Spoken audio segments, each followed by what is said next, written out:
Hello everyone and welcome back to Mossy Pine Ranch at Elmcreek.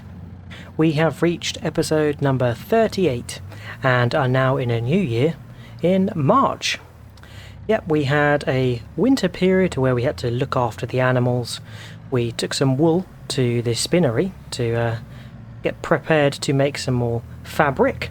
And then, we sold some lettuces as well. So, not too busy a winter, but still fairly, hectic around the farm to keep everything well looked after. Winter was a little bit late, it seems, because we didn't get any snow. But, we've arrived in March with a bit of a frost. But new year, new jobs, and new projects. The first thing that we've got to do is sell some honey. We've got a nice little pile up of honey over at the main part of the ranch, and that's come from all the bees busy working probably throughout the most of last year. So we're going to get that all picked up in the truck and taken over to the best sell point. Well, I think we're going to have to do a bit of a loop around to get to the right pickup place. Right, here we go. Let's squeeze up tight so we can pick up these pallets nice and easily. Curtain open, and you can definitely see the frost around the ranch. Right, that's open so we can load up a fair few pallets to sell. So curtain closed up, and let's see where the best price is. Okay, a bit of a surprise. The best price is not at the Johnson's Farmers Market, but at the fast food restaurant. So let's head on over there. And after we've dropped off this honey for sale, we need to mosey on down to the oil mill, because if you recall, we've got our sunflower busy producing at the oil mill, and that's now turned some of it into sunflower oil. And we're now in March, which is the best sell time for sunflower oil, so we're going to take a load of that to wherever the best sell point is. I think we have a little bit of canola oil left over as well. Let's get this honey to the fast food restaurant first of all.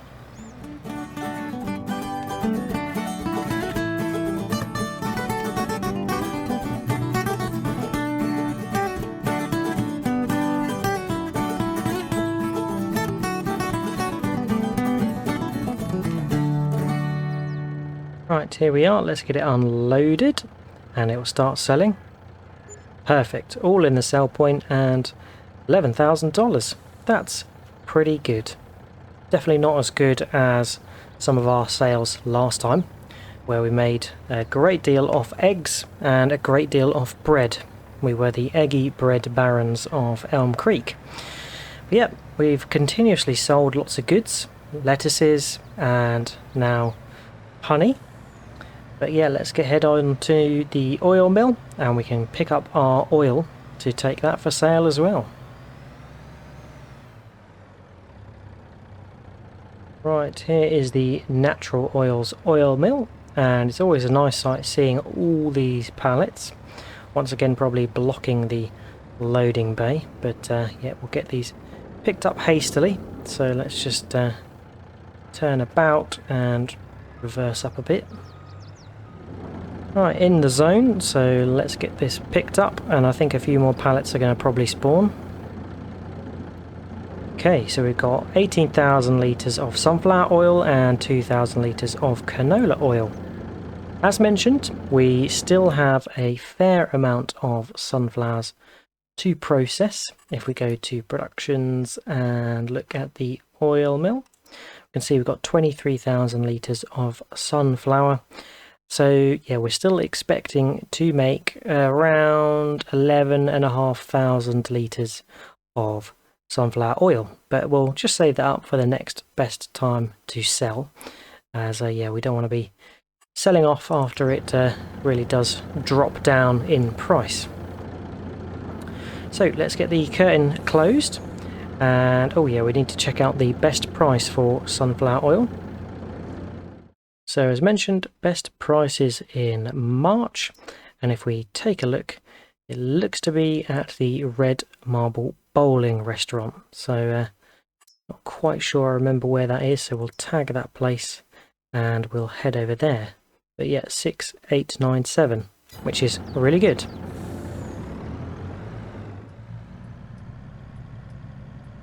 Right, I think we just pulled up to the bowling shack, and looks to be round the back where we can drop off.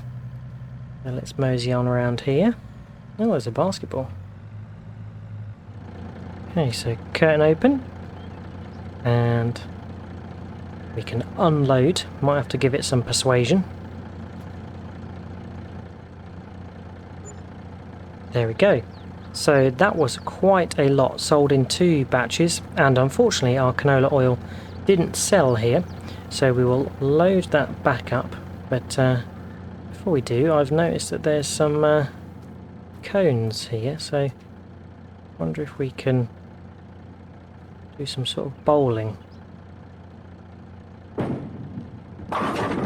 Oh, not too bad. Let's try again.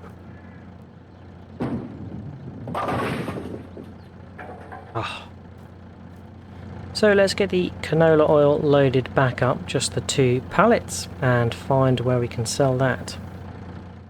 Okay, so that looks to be at the fast food restaurant, which we can go to on the way back.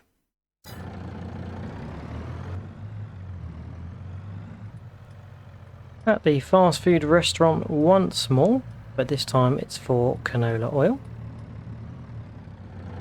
So curtain open and unload. Cool, so 10,000 or just shy of 11 from those 2 pallets. Let's see how much we got from our oil in total. So sold products $134,000. That's majority from our sunflower oil, but 10,000 was from our canola. We made around 16,000 in February from our lettuce sales, which is pretty good. And then back in last year, we made 118,000 and 108,000 on our eggs and bread, which means that we are on a cool $1.3 million. And the ranch has never been this rich before, and that's great because it means for the new year we've got lots of funds to invest in new land, new projects, and all sorts of new things. Let's head on back to the ranch, and then we're going to be making a investment next, which I'll share with you as we get to it. Back at the ranch yard, and let's get the pallet trailer parked up. There we go. It's an absolute godsend, that pallet trailer. Makes life so easy. Right, that's the Mack truck parked up. And next we're going to be hopping in the IMT, as yes, something we need to buy next is something that's going to enable us to put a decent crop in our largest field, field number 10. Now we did talk about buying some new land in the new year, and I am going to do that at the end of today. But first of all, we need to sort out this field. It's got lots of weeds in. And I've been thinking of a crop I would like to put in, and didn't get any suggestions, so I'm going to go ahead with my idea. For this crop we don't need our new seed drill, but we are going to need a new planter. So I'm going to head over to the dealership and go purchase a planter that is going to be serving the ranch really well with crops that we can plant.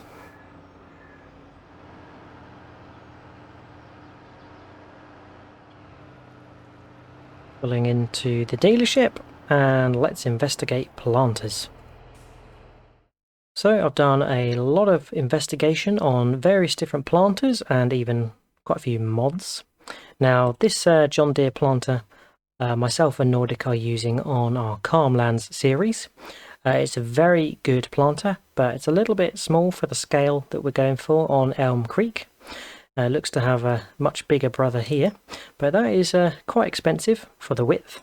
And yes, there's quite a nice suite of case planters here, ranging from 9 meters up to 18.3. However, I think I found that the best is the base game Kinsey. It's 250,000. It's 18.2 meters, so only 0.1 smaller than the largest case, which is the biggest one I can find. It acts as a direct planter, so it can seed directly, don't need to cultivate, and you don't need to plough.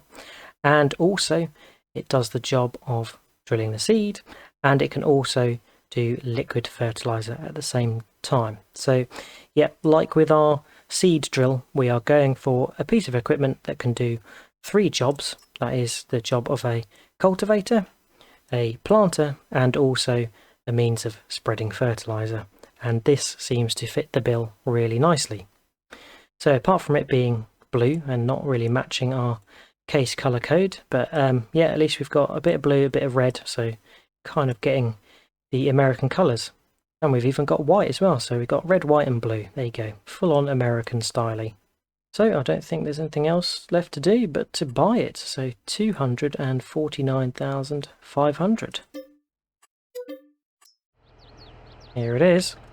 It's a whopping beast. And yeah, I don't know based on the hitch whether I'm going to have to use the tow bar. So let's just hitch that up and see if that looks a little bit lower. Yeah, that looks a little bit better, but I think I will try it without, just to see if it works okay without it. But yeah, let's get this beast back to the ranch. Looks very cool rolling down the road.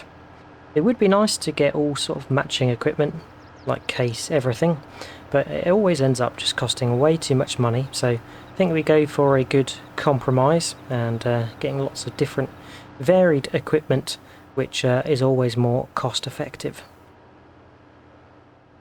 Right, back at the ranch, and I'm going to get this filled up with liquid fertilizer and seed. I think we've got some pallets of all that dotted along the edge here. So a repeat of a interesting quirk in that we have to attach the case in order to open up the containers, which allow us to then fill from the sheds. There we go. So that's seed and liquid fertilizer all filled up. Put the covers back on and we can leave it there for the IMT to come back. Right, IMT is hitched back up, and yeah, we need to head over to where we're going to start. But I haven't told you what crop we're going to be putting in it yet. So yeah, I was having a little think and a plan, and I was originally going to go with corn, as I thought, oh, that's great, we could use corn to make a lot of chaff and put that into the silage. But then I was looking at what we can plant in March time, and one crop is cotton, and I must make a confession, I have never done cotton in either FS19 or FS22, so I thought that is a bit bad, I should try cotton. And although some of the harvesting equipment is very expensive, I think, well, you know, we've got enough money in the bank now, we can, you know, make some rentals for that equipment. So let's get switched up to cotton. There it is. Get unfolded, and yeah, surprisingly it looks like it's low enough, even though the hitch is quite high on the IMT for this planter. Yeah, I'm hoping that we're going to make it through the whole field without having to refill the liquid fertilizer, because otherwise that would be a little bit annoying, having to unhitch it and use the case to fill it up. But let's mosey on into the field. Now, as mentioned, this is a direct planter, so it's going to just instantly rip through these weeds and the uncultivated ground and plant the cotton quite nicely for us. So let's back up enough, make sure we're all straight and true. We can switch on and lower away. So with any luck, we are planting cotton, and yeah, looks to be working. So let's just make sure we're heading straight. Always a bit difficult with these pivoting, articulating tractors. But there we go, cotton is going in, at a speed of 11 mile an hour. That's pretty fast if you ask me. So we should get this field done in no time. So that's my cue to stop talking, get this done, and I'll see you in a short while.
There we go. The last little slithers just caught there, and yeah, that was some good planting. Now yeah, I wasn't the straightest with my rows, and yeah, I did miss a couple of bits, but takes a little getting used to this planter. It's quite manoeuvrable, quite flexible, and then when being towed by a articulating tractor, it can be quite difficult. But we used just under 30% seed and then just under 25% fertilizer. So yeah, quite lucky there that we didn't have to refill mid planting. But yeah, planter, very happy with it. Think it's done a sterling job. And for the first time in my FS career, we have cotton planted, and I really look forward to harvesting it. And when we harvest it, it's going to create nice cotton bales, and we will have to collect up those cotton bales. And we've got a couple of options. We can either sell the cotton directly, or we can look to make fabric from it, just like we do with our wool from the sheep. And yeah, I'm not sure what will be the more lucrative, but we can do a bit of investigation and see. Let's get the planter parked up. Pretty impressed with how it's operated today. So yep, a good find and a good investment for the farm, and we're still over $1 million, so that's pretty decent. But not for long, because we are going to probably make our new land purchase now. So let's just park the IMT up in front of the harvester, because we're not going to need that for a little while. So time for land purchase. And the area of land that we are going to purchase is that of field number 8 and number 9. And it also comes with this grass stretch here. So if we take a look, yeah, we already own these two portions of land, but we can purchase this for, I know it's quite expensive, $727,000. But we get 2 fields, we get a large grass expanse that we could extend our grass field into, and there's a bit of flat area up here where we could even put some placeables, and there's a bit of a hilly grass stretch over here. But yeah, my plan is I would like to own this entire northwest corner. And yep, some even further down the line future plans, we're probably going to look at buying this stretch here, because not only would it meet up with the hilly section here along the river, but there's some really nice flat areas here and around the pond and down this way. So we could look to really expand our productions part. We've got a greenhouse over here, which I'm thinking probably going to sell, and maybe set up a small greenhouse operation here. But I would really like to also place some bigger animal pens. Our horses are reproducing like mad, so are our sheep. So it'd be nice to get some more permanent animal structures for them. And we could even look to having another grass field on the hilly bank here as well. So yeah, I really want to own this entire northwest corner as part of our Mossy Pine Ranch land. But it starts with the next step, which is purchasing field 8, 9 and this area up here. So let's go ahead and buy that. Excellent, that's been bought down to 358,000, but the bank balance has definitely been worse. Let's trek over and see our new expanse of land.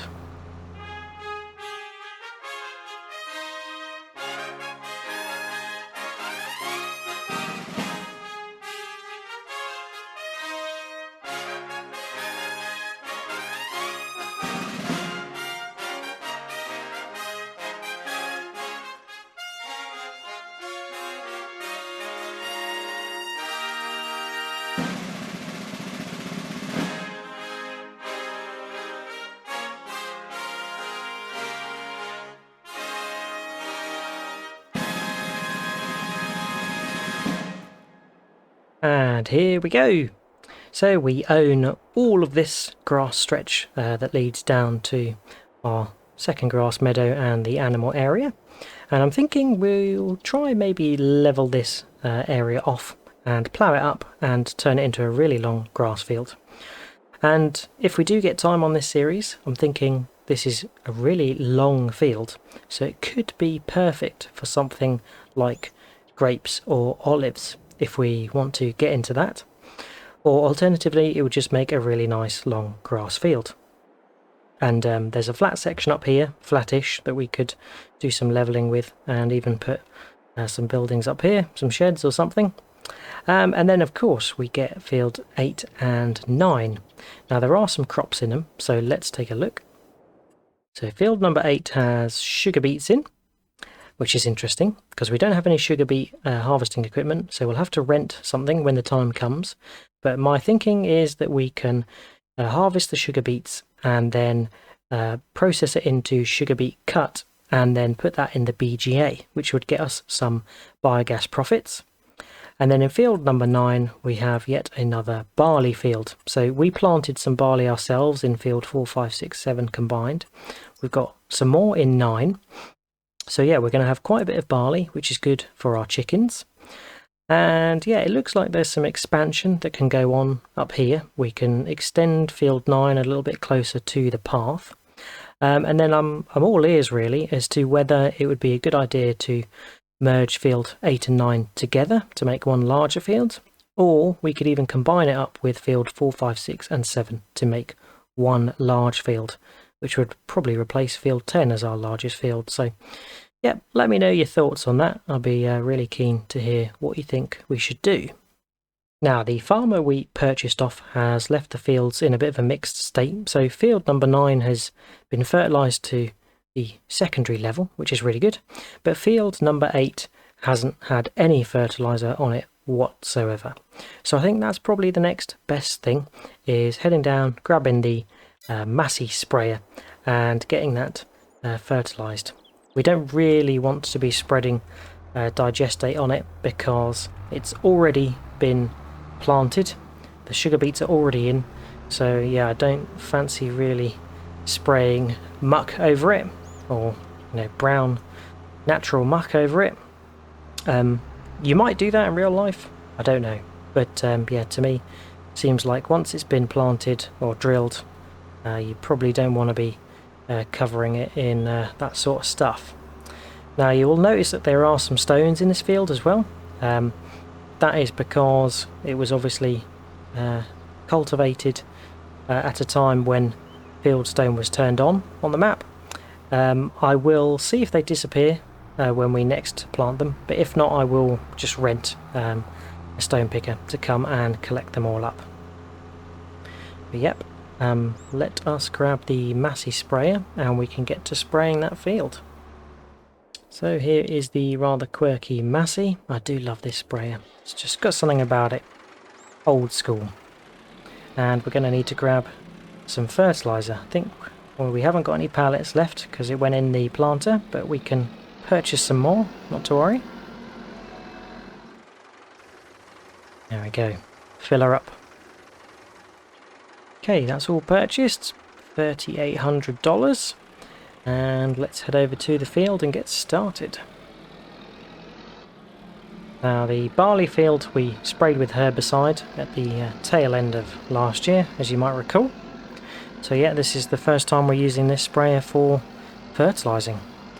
And yeah, it looks like we can just get started over this end of the field. So we'll unfold and just look to line up. I think that looks about right. These stones are pretty bad in this field, so we'll have to sort them out. Let's have a look. Okay, need to move over a little bit. Luckily we've got care wheels, narrow tyres on, so not going to be damaging the sugar beets. And it's interesting because it doesn't look like the sugar beet texture. I thought it would be a little bit more raised, like when you plant potatoes. But yeah, nonetheless, let's switch on and we can start fertilising. It's leaving us a nice texture change, which is handy. So I'm going to get this quickly done and I'll see you when we're finished.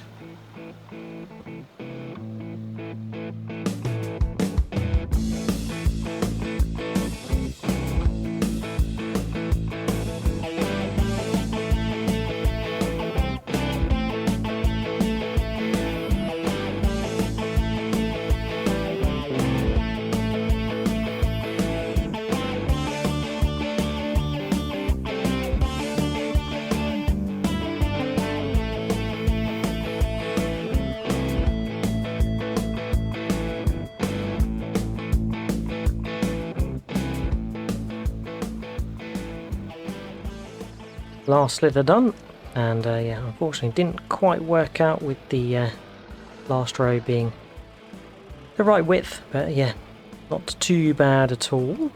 And that is all given its primary level of fertiliser. So we'll have to return probably in the next stage of growth to give it another spray. Yeah, it would be nice when we redo that field for the next season's crop after sugar beets that we use the digestate.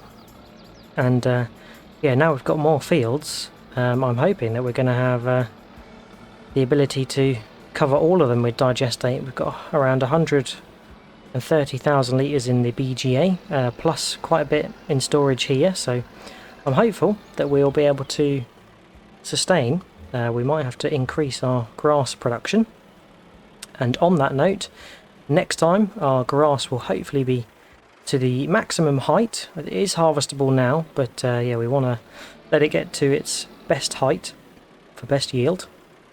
And the grass, because we've got lots of hay already, will be going straight into the fermenting silo in order for us to make some more silage to take to the BGA.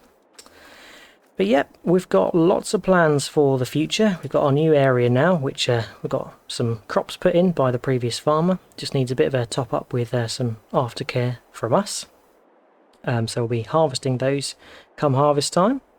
And then, yeah, in the future, we want to purchase the area of land that is near the animal dealer over there. And that's going to be perfect for increased yard space and some bigger animal pens, and we could also look to get some silage clamps or bunkers, and we could even place a small BGA if we so desire. But yeah, we'll see how far we get.